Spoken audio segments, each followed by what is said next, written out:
Moving right along places us in the warm and charming company of Mr. Frank Islam, who is the CEO of FI Investment Group. His segment is called the Washington Current Review. Each week, Mr. Islam presents a very, very interesting guest. His guest of honor this morning is Mr. Sonny Segal. Mr. Segal is the CIO of Montgomery County, Maryland. Let's hear these two men in their conversation. This is Frank Islam, Chairman and CEO of FI Investment Group and your host of Washington Current Review, where we interview leading voices from business and politics that impact you, the viewer. Today, we are fortunate enough to have a guest who is the Chief Information Officer of Montgomery County, which is not that far from here, Sonny Segal. Nice to see you, nice to meet you. It's wonderful to have you come to our show. So tell me a little bit about your background in terms of your work and your role and responsibility as the Chief Information Officer of Montgomery County. Yes. I'm very happy to be on your show, Frank. Yeah. And, to answer your question, I wanted to say that I'm fortunate, actually, to be the CIO of a public organization such as Montgomery County. I have worked both in government and in the private sector before. I worked for a large company such as the Dow Chemical Company, where I started out as a technical individual, an electrical engineer, but then concluded my time with them as a business planner. So we did venture planning there. Following which I joined government in the Office of Management and Budget. OMB. In OMB. And then following which I actually went to work with a partner on a private sector information technology company. Wow. Which we scaled from about $2 million or so in revenue to over $50 million. That's a pretty good accomplishment. And now I'm back in the public sector as a public CIO. So you like it? Oh yes, it's very exciting. Primarily because there is a lot going on in the information technology and telecommunications sectors within Montgomery County. Then that's not the only technology that we have in Montgomery. We are the third-ranked biotechnology sector now in the country. Mm-hmm. So it's very, very exciting. Very broad. Very broad. Now, you're writing a book. Yes, so tell me a little bit about your book. Frank, actually I am a contributing author to a book which is known as Smart Cities. And now, what is a smart city in a county? I mean, that will be my next question after you explain to me about your book. Yes, and so the book actually has descriptions of what are smart cities. You may, and our viewers may know that the studies from the UN actually show that by the year 2050, 70% of the world's population will be living in cities. So there's quite a trend towards urbanization around the world. And there's a large migration happening from the villages and to the urban cities. Yes. It's happening in India, it's happening in China, it's happening in this country as well. In this country as well. So how do you make it, so how is it relevant? What does a smart city means? Yes, so and in the book we actually try to get to the heart of the matter. In my rendition of it, smart cities have as many as 6 domains in which they must excel. And what are those domains? And these domains include a smart economy, have smart governance, have smart citizens, because that is all the crux of the matter, the human capital that is available at any given time for growth. And then smart living, it is all about the quality of life in a community.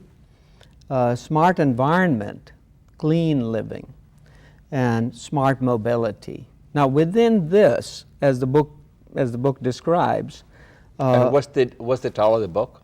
And when will it be Smart published? Cities. Is Smart City the name of the book? It's going to be published in February Of this year? Next year? of 2014. Okay. And it is being published by the Public Technology Institute. Okay. It is actually a worldwide view of smart cities, not just the U.S. view of smart So cities. it's applicable to all over the world? All over the world. Half the contributing authors are actually from Europe and Asia. To go on with the model a little bit, in local government, we are preoccupied with lines of business such as in transportation, broader infrastructure, energy, water, waste, public safety, education, healthcare, and smart or green buildings and citizen services. Beyond all of this, the book goes on to explain that there are potentially 40 traits that cities and counties must possess to be qualified as being smart. Smart essentially would mean being effective, even though smart has a very efficient. And efficient, yes, because in the world of global competition, every city or county must provide the kind of sustainability economically, physically, and also the ability to think ahead, which is more like succession planning, which is to say, how will the next generation carry out the mission of what is the community and what is the nation? So we're in a community of nations now, a highly competitive and growing competitiveness around the world. So how's the technology changing the way the citizens utilizing the government service, and especially when it relates to Montgomery County, for that matter, everywhere? The technology is playing a very important role. It is, and we are experiencing an unprecedented growth in the amount of devices, which are mobile telephones, iPads, tablets, and wearable electronics now. Right. That people are consuming. They want government services to be available on these devices at all times, anywhere. So do you And have that an implies app? a lot. Do you have an app in Montgomery County for the iPhone? And yes, we do. You do? Yes, we do. Such as anyone now, because our boundaries are no longer to the community, the virtual boundaries have become way beyond our physical boundaries, and that's the nature of mobility. Even those of us who travel out of the area want to be able to get back to those services from wherever we are. And so, yes, it's called consumerizing information technology, and we have so much of it. And the government's challenge is to make all of its services, or as many as possible, available on these electronics that I mentioned. That's the smart. That is smart. That's what you need to do, and especially the new generation, the young generation, they're pretty smart in technology. So, Yes. So they want to have access to all these things on their iPhone, or iPad, or tablet, whatever you have. Yes, right? and we have in the industry, and you well know this, I just wanted to share that we have ways of describing people like myself who may use technology when needed. But then, and we refer to ourselves as digital natives, and the others who are totally living there, such as we are, because we are technologists. I assume you are one too. Sure. Right? You are totally into technology. The others are somewhat digital visitors or tourists. They are there only just to look up something on Google, but they don't depend on it. Nowadays, it is said that we look at our telephones as many as 70 times a day. which is unprecedented. Never before did we look at a your telephone, or you talking our about mobile phone. Oh yes, Yes. that is the truth. As many as Hey, seven, just to see. I probably just see it about 70 times a day, checking my email, voicemails, and all these things. All the alerts that All you the get alerts because you you have get. such a You're busy absolutely calendar. right. You're absolutely right. I wanted to shift gear and talk to you a little bit. You know, the Indians have been very successful in the IT and technology area. Do you think this trend will continue? If so, why? Oh yes, I'm very impressed by all of our country, people of our country origin, of people of Indian origin, and I should not discount the people from our neighboring countries. Sure. Actually, Pakistan, Bangladesh. I work with people all the time who are from these countries. Very entrepreneurial, very much in the mold of the Googles, the Intel, the Microsoft. May not be to that scale, but they are very innovative. They come up with solutions that are commercializable, that certainly can serve smart governments very well. Then there are a lot of thinkers among us, highly educated individuals who are more process-oriented, and the government definitely can benefit from processes to be more efficient, itself be more innovative when it comes to service delivery. So you see the brighter horizon, you see this trend will continue as far as the new generation is concerned, because the technology, the trend, all these things, right? There is a huge need, evidenced by many factors. One of the factors could be just the size of the information technology spending of the federal government. Billions and And that's billions not and to say billions. anything of the commercial sectors. That is a true statement. And so we have the spending is likely to be somewhere around 70 to 80 billion dollars a year. That's a lot of funding seeking solutions. Granted that 30 billion of that is on the civilian federal side, and But then there's a lot in the defense also. and then a large amount, 40, 50 billion, plus some other hardware and infrastructure that defense does, which could be even accounting for yet another 30 billion unknown dollars spent. But we have such great stories and success stories in front of us. If I may, I would count you as one of our thought leaders, innovators, inspirators. Thank you. Thank you. Very well said. Thank you very much. Now, as I understand, you track a lot of rising stars. So is this who are the rising stars you're tracking these days?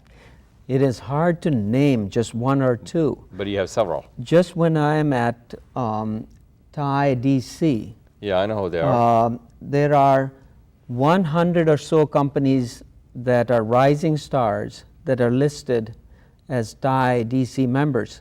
Then I'm aware that there are others who are not listed on TIE DC who do not care to be members or did not make the list, that are also have great potential, to make a mark in their industries.